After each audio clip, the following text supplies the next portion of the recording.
Uy, mga kababayan, ngayon, gusto kong pag-usapan ang isang napakahalagang bagay, ang pagbangon mula sa kahirapan. Lahat tayo ay may pinagdadaanan, pero kung tama ang ating pag-iisip at may mga maayos na plano, kaya nating malampasan ito at maging mas matatag. Kaya simulan na natin ang ilang tips at solusyon para makatakas sa tanikala ng kahirapan. Una, edukasyon. Ang kaalaman ay kapangyarihan, at ito ang isa sa pinaka-epektibong paraan para makaahon sa hirap. Maghanap ng libre o murang online courses, mga klase sa komunidad, o mga workshop na makakatulong sa iyo na magkaroon ng bagong kasanayan at mas magandang trabaho. Sunod, mag-isip ng pangalawang pagkakakitaan. Pagbebenta man ito ng mga gawang kamay, pag-o-offer ng freelance services online, o pagsisimula ng maliit na negosyo, maraming paraan para kumita ng extra. Maghanap ng gusto mo at gawin itong pagkakakitaan.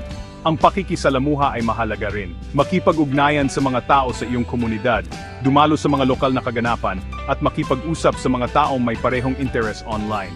Ang pagkakaroon ng maraming kakilala ay makakatulong sa paghahanap ng trabaho, payo, at suporta na maaring hindi mo makuha kung nag-iisa ka. Isa pang tip, pagbabudget. Parang nakakabagot, pero ang paggawa ng budget at pagsunod dito ay malaking tulong. Ilista ang iyong kita at gastusin, bawasan ang mga hindi kailangang gastos, at unahin ang mga pangangailangan kaysa sa mga luho. Ang bawat piso na matitipid ay malaking bagay. Huwag kalimutang gamitin ang mga available na resources. Maraming programa ang gobyerno, mga NGO, at mga organisasyon sa komunidad na nagbibigay ng tulong pinansyal, suporta sa pagkain, at serbisyo sa paghahanap ng trabaho.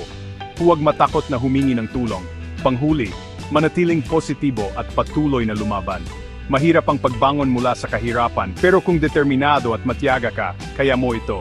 Palibutan ang sarili ng mga taong sumusuporta sa iyo, ipagdiwang ang iyong mga tagumpay, at huwag sumuko sa iyong mga pangarap. Tandaan, ang daan patungo sa mas magandang buhay ay nagsisimula sa isang hakbang. Patuloy na sumulong, at makakarating ka rin doon. Salamat sa panood, at manatiling inspirado.